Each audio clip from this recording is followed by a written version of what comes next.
Hey, welcome back, everybody. We've made it to week 2, so that means it is Independence Day week. So happy July 4th. This is a quick video that's going to tell you sort of what's coming up this week. I will switch it over to the syllabus, and you will see here that week 2, it's a short week, so we only have 4 days instead of 5. But remember that we're going to talk about the virtual speaking basics. That'll be its own video where we'll talk about not so much the technical elements of recording your speech, but what to consider in terms of your surroundings, backgrounds, distractions, lighting, etc. So we'll cover those things because, of course, all of your speeches for this class and probably a couple others will be recording, and we won't be live and in person, so you'll need to know that info. Even if you've done it before for another class, watch it to make sure that you're doing things the way that we want to do them here, and you're not losing any points that you could easily save. The next video will be about selecting topics and sources. That will be the longest video. That is rather involved because it's so important you pick a great topic that you think is great and that will fit for our class so that you don't get worn out and tired of it as the semester goes on, even though it's a short semester. And arguably more important, we will talk about sources because you have a certain type of sources you need to get certain numbers. And so we'll talk about differentiating between good and bad sources and how you might do that.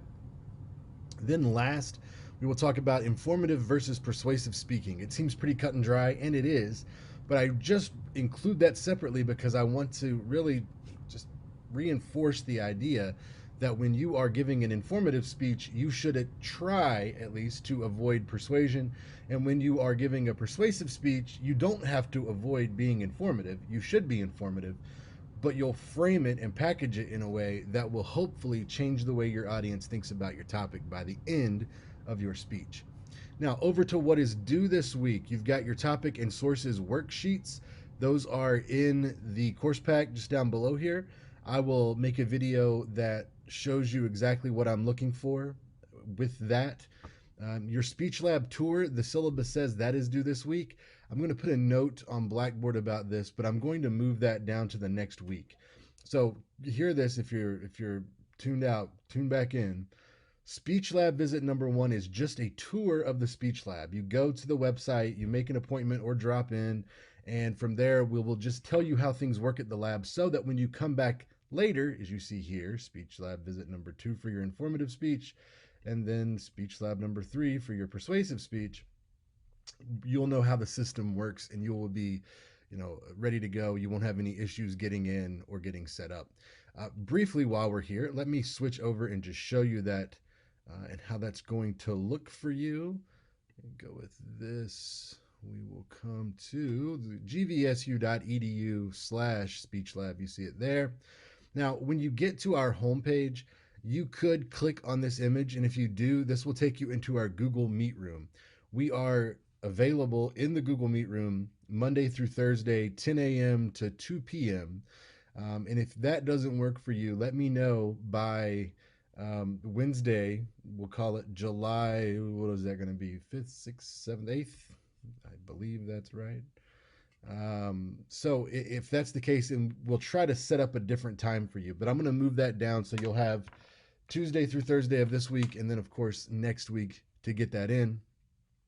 If you want to make an appointment because you really want to make sure your spot is locked in, go ahead and click here, schedule it for check in for an appointment or schedule an appointment, and you will come to book it, which looks like this. You'll put in your username and your password, the same that you would do for Blackboard.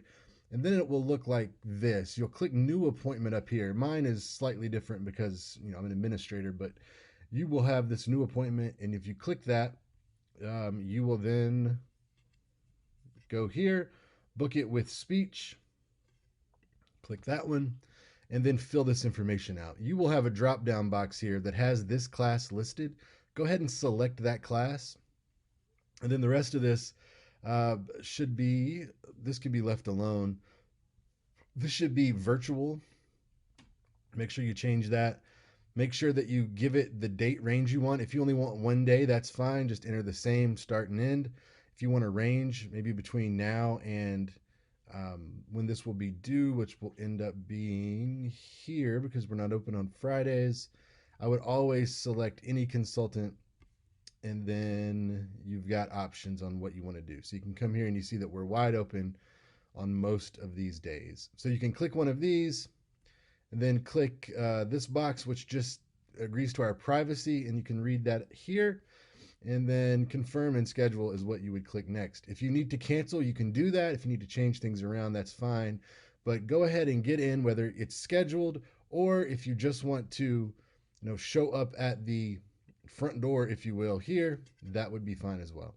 Okay, so quick review. We're going to talk about virtual speaking basics, things to consider, topics and sources. So crucial for this to get it started right. I mean, all of these assignments sort of build on each other, and this is the first big building block that we'll have.